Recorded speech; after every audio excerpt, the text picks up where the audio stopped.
full name is David Forrest Jones Jr. My name of my business is the Extraordinary Transitions Team of Long Foster.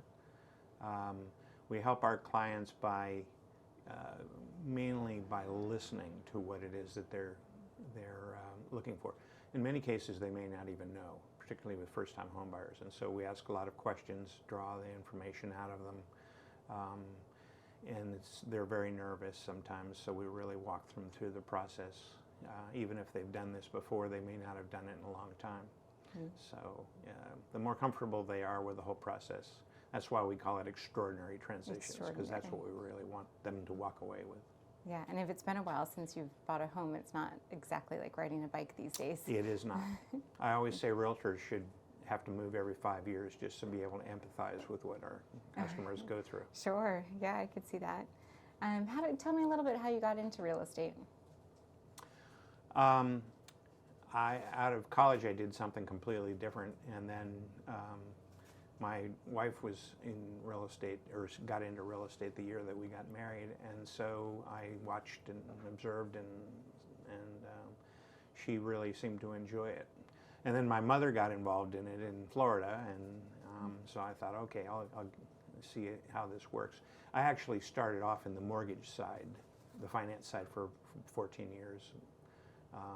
And I got a real taste of it then, and then made the switch 15 years ago. Something that you've always done, or mortgage and then real estate? Right. Yeah. And tell me a little bit about some challenges that you're facing in the real estate industry these days. Well, the one that everybody talks about is the fact that there are no houses to sell, or very few houses to sell. Interest rates are a little bit higher than they were 2 years ago. A little bit. That was more of an issue at first. It's become less of an issue because if they want a new home, or they want to own a home, they realize they either may get priced out of the market, or if they wait forever for interest rates to come down, they may miss an opportunity. So why not enjoy that house today? Yeah. And so that's helped a lot, that mindset of customers. We're seeing a few more houses coming on the market. This is sort of our peak season. Okay. And yeah, this is spring season, absolutely. Right? Usually, April, May, June. Stops a little bit in the summer while people go on vacation and so forth, and then they have to get their kids in school if they're going to move, so it picks up again. Is that a big motivating factor, that people want to list or buy kind of around this time when school is about to let out before the next year? Is that a trend? It is. Yeah. It's spring used to be defined as March, April, and so on and so forth, and now it's almost defined as January through June. If we have houses to sell, we have way more buyers than we have sellers right now. Interesting. What are you doing as far as marketing and advertising to get your clients in? Most of our business is from word of mouth, or from past customers, or referrals like that. We do have a social media presence, which you have to have it in today's world. We have occasionally magazine features where we don't so much promote ourselves as we do put what the sales have been in the Leesburg community, sort of as a public service kind of an announcement. Yeah. Speaking of service, I know you do a lot with the community. Can you tell me a little bit about your work with the community? Sure. It's one of my favorite things to talk about. Oh, good. I'm currently the president of the Leesburg Daybreak Rotary Club. We're a service organization that at least once a month we have some service project. Last week, I guess, we prepared and served meals to some disadvantaged people in the community. We were just recognized by the mayor last week, Kelly Burke, and the town council for 34 years of service to the community, and it's Leesburg Daybreak Rotary Day. Yeah. So that was kind of fun. But we provide scholarships. We've done everything from paint fences at Morven Park and Loudon Therapeutic Riding to last week for Earth Day, we had some people that went on the W&OD trail and cleaned up trash. just anything we can do for the community. Yeah. Is there a particular story or somebody that you were able to help, someone that touched you in a way that stuck with you? A lot of what we do is try to raise money for some of the great nonprofits that are in our community, and then watch what they do with it. Example, Loud and Hunger Relief, Jennifer Montgomery, fantastic organization. Great organization. You know, every year we try to provide them with funds because they really know what to do with it. They know where the needs are, and so this year, for instance, last month we gave out 8 grants to nonprofits in Leesburg. That's amazing. Great. How did that feel to be able to give back to the community? Amazing. Yeah. Amazing.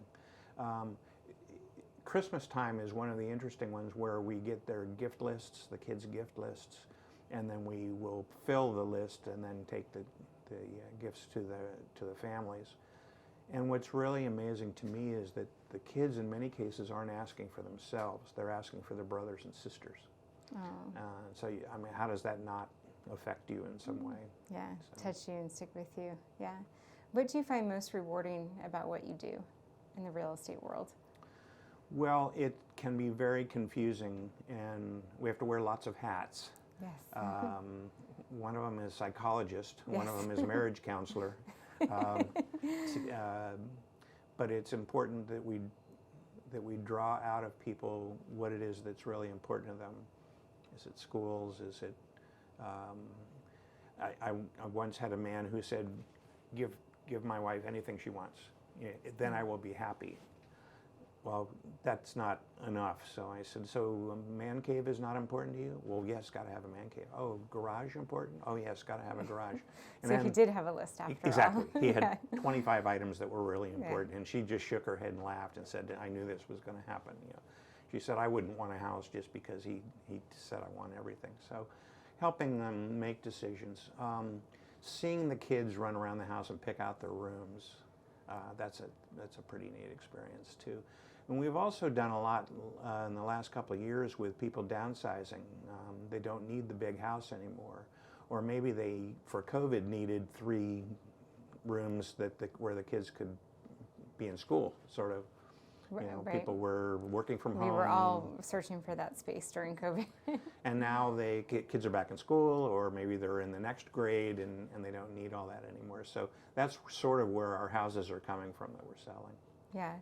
Do you see a big trend in empty nesting and people downsizing to senior communities, or where are they going? Yes. The over 55 communities are the hottest properties out there right now. Really? People they want to be active. This is not a go to die kind of a place. This is let's be involved in the community. Let's play pickleball. Let's do all these things. A lot of them have regular trips down to the Kennedy Center. The activities that they have are amazing, and that's what makes it fun for them. I mean, this is we have actually have a second home ourselves down in Florida, and it's in a Jimmy Buffett community. Oh, that sounds fun. And it's the name alone. It's a playground for adults, and that's what a lot of the ones here are. Yeah, where you can have your golf cart and exactly go to your pickleball and your golf and all the fun things. All those things. Great big resort pools and tons of things. Yeah. Tell me a little bit about where you see your business going in the next 5-10 years. In the next 10 years, I hope to not be in the business anymore. Okay. The important thing for us is trying to identify what that next area is. You mentioned the over 55 community, or the active adult communities. That wasn't always the case. 5 or 10 years ago, it was very hard to sell those. And so it was an attitude change. I'm hoping that one of the things that will be happening in the next 3 years or so is that rates will get back. They won't get back to 2 or 3%, but they'll get back to 5. Yeah. And that will help a lot of a little bit more manageable. The other thing is we sort of run out of space. We don't have a lot of land here, and so you don't have as many new homes as you have in other parts of the country. So we're not being able to fulfill that. There are some pieces of land that will have houses on them in the next 2 to 3 years. Oh yes, I've noticed some of those Yes. pieces of land And close to that's me. going to help us a lot. We really can use that. The other thing is in our particular case, we'll be looking to add someone to our team who ultimately would take over our business. And this team, is it you and your wife? And one other licensed person who takes care of a lot of the duties that allow us to be out with our customers. That's great. What advice would you give to somebody trying to get into the business? Into the Trying to real get estate business? Yeah.